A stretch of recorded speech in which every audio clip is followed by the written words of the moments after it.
That's nice. Hey guys, welcome back to Model 3 UK. Thank you once again for tuning into one of my videos. Today you join me once again sort of in my semi-pyjamas and I'm at home obviously. Had an interesting night last night. Had to do a little emergency run my neighbour to the hospital as she had a suspected blood clot. And while I was there was a amped up security at the hospital gates, and the security guard took a deep interest in the Model 3 actually. So I had a little chat to him for a little bit while my friend was going into the hospital, and then yeah, I came home at like 4 in the morning. So yeah, interesting speed running the Tesla though, but yeah, I'm glad it pulled through. So today I wanted to talk to you about premium connectivity. There's been a fair few posts popping up recently on the Facebook groups where people in the UK are saying, hey, I'm seeing now notifications on my account that I'm going to be charged for my premium connectivity, that my trial period is ending. So what is premium connectivity? For those who are not in the know, when you buy a Tesla, you get, if it's a standard range or standard range plus, you get 1 month, so 30 days, premium connectivity trial. If you are using a long range Model 3 or performance Model 3, you get 1 year's worth of premium connectivity included in your purchase. So what is it? It is basically all the data that comes to your car via the internet. So your cars have LTE networks, so anything such as streaming music, so the Spotify, Netflix, YouTube, Twitch, you've got traffic visualizations, all using the internet browser are some examples of the internet usage that your car will use for. It also says over-the-air updates on the Tesla website, but I don't understand how that is actually possible for them to claim that, because typically speaking, the car will only update when it's connected to the Wi-Fi. It wants Wi-Fi for it to download a new update, although Tesla can push these updates over the cellular network if necessary.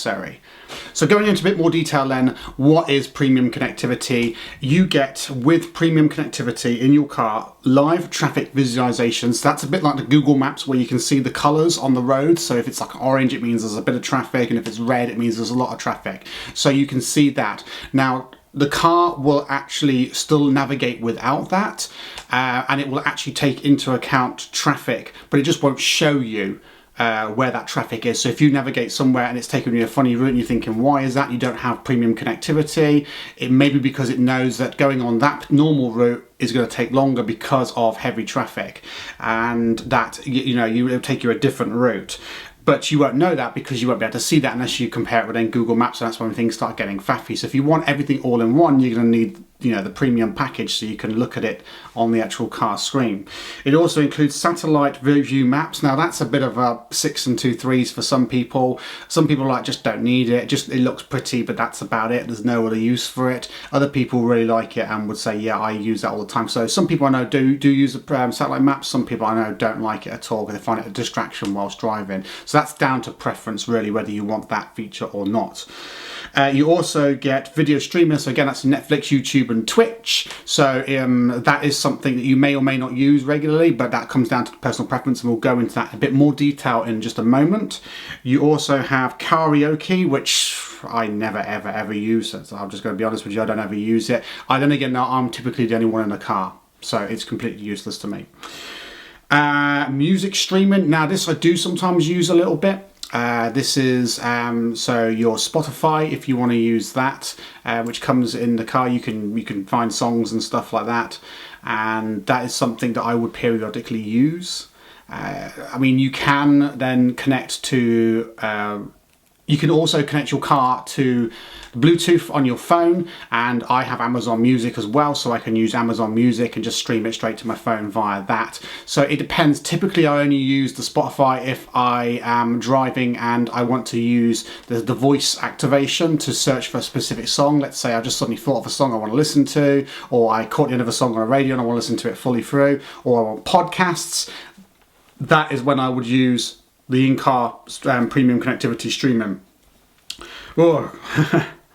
An internet browser. I'll be honest with you, I've only used the internet browser properly twice in the car, and that was just a search for something that I wanted to go to, and I was looking for an item, and I tried Toolstation and I tried Screwfix, and I was trying to figure out which was the best one to go to, and I did it in the car basically, and then I just drove to the one that had it, that was cheapest. So a commonly asked question is, if I buy a second-hand Tesla, do I get the premium connectivity? Right, so when you give or sell your car to a new owner, you need to contact Tesla and say, hey, I don't own this car anymore, transfer ownership to the new owner. So they'll delete it off your account and transfer all the other bits and bobs to their phone and etc and their account.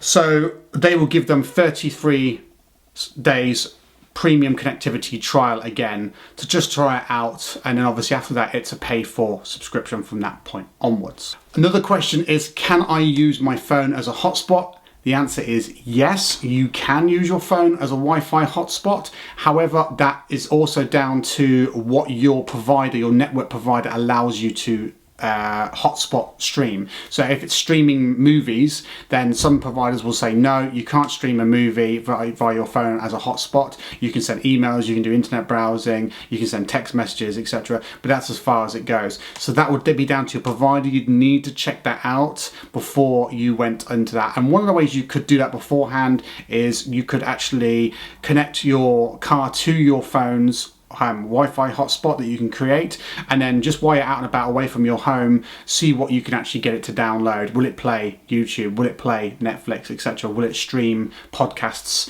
That's something you need to check with your provider by doing it yourself. So some features basically will not work when you're using your phone as a Wi-Fi hotspot. Okay, so the nitty-gritty of it then, how much does it cost?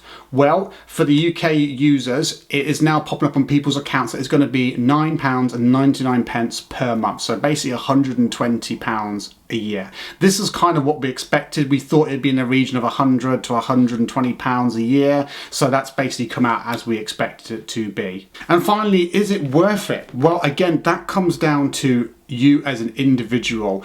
I would say for those people who don't do much driving and have their own home charger, it probably is not worth having. That's not for everyone. That's just what I think as a general rule of thumb. So the reason why I say that is, if you have your own home charger, you are going to be charging at home. You're not going to be typically charging at a public charging point, and if you do short drives, you're not going to be going to public charging points very regularly either. I have found that I use the YouTube and the Netflix mainly whilst at the superchargers, or just a general public charger.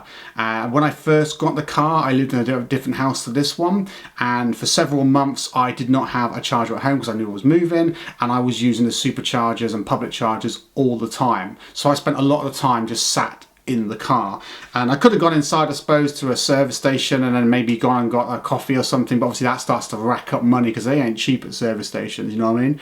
And yeah, I found that I used that quite a bit to pass the time. But now I've got my own home charger and I can quite easily manage a journey. I'm not stopping, so typically I'm not using YouTube and I'm not using Netflix. I am using the streaming sometimes to listen to podcasts, but typically I have most of my music on my phone and I just Bluetooth it to the car.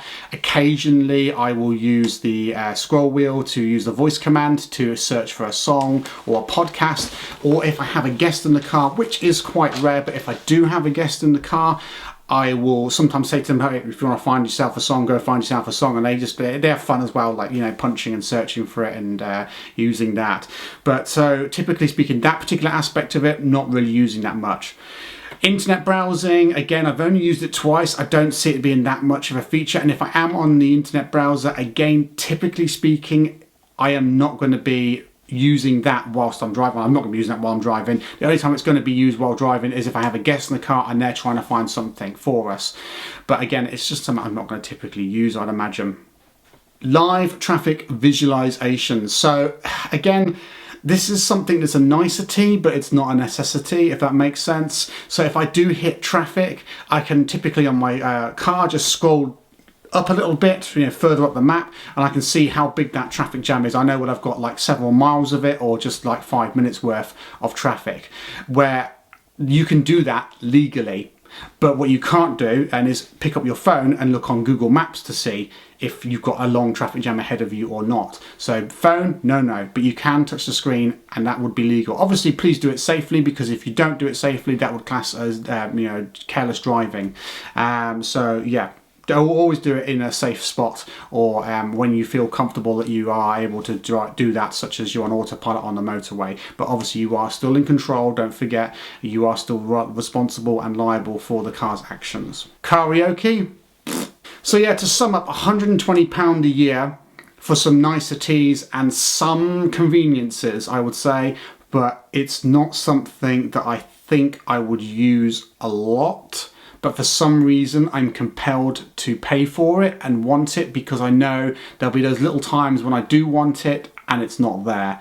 It has got some conveniences and niceties. It is great as well if you're trying to show people what the car can do to its fullest extent, and you're obviously out somewhere and you go, it's got YouTube and Netflix, but you can't watch it unless you're connected to Wi-Fi, and my phone won't work as a Wi-Fi hotspot here, so yeah, you can only watch it when you're at home, which is pointless, absolutely pointless.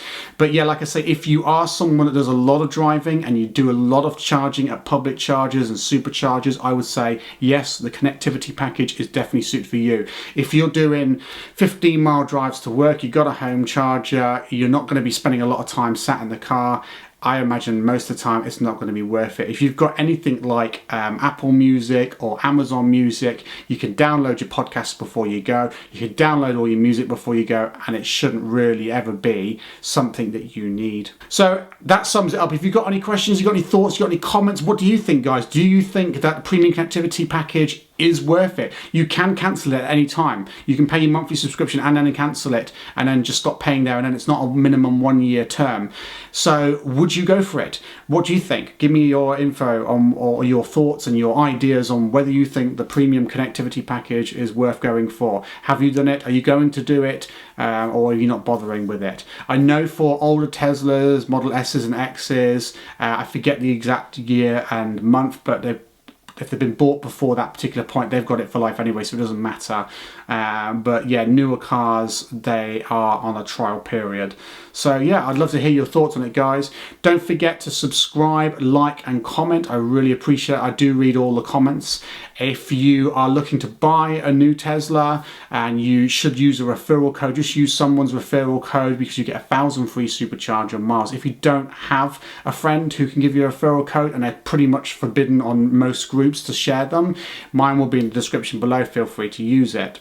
Don't forget as well, guys, if you are new to this channel, if you just happen to stumble across it, there is a Model 3 UK Facebook page which is run by myself. There is a plethora of people on there who are very knowledgeable. So if you are looking at getting a Model 3 or even a Tesla in general, or you're thinking about it, or you've got one, join the group. There's so much information on there, and you can just share stories, you can share pictures, you can ask for help with topics. People are always asking for help on there, and there's just an absolute plethora of people to help you with the questions. So please go and subscribe to that as well, like the page. And yeah, guys, that's it really. Bless all your faces. Thanks once again for tuning in, and I hope to see you in the next one. Take care. Bye-bye for now.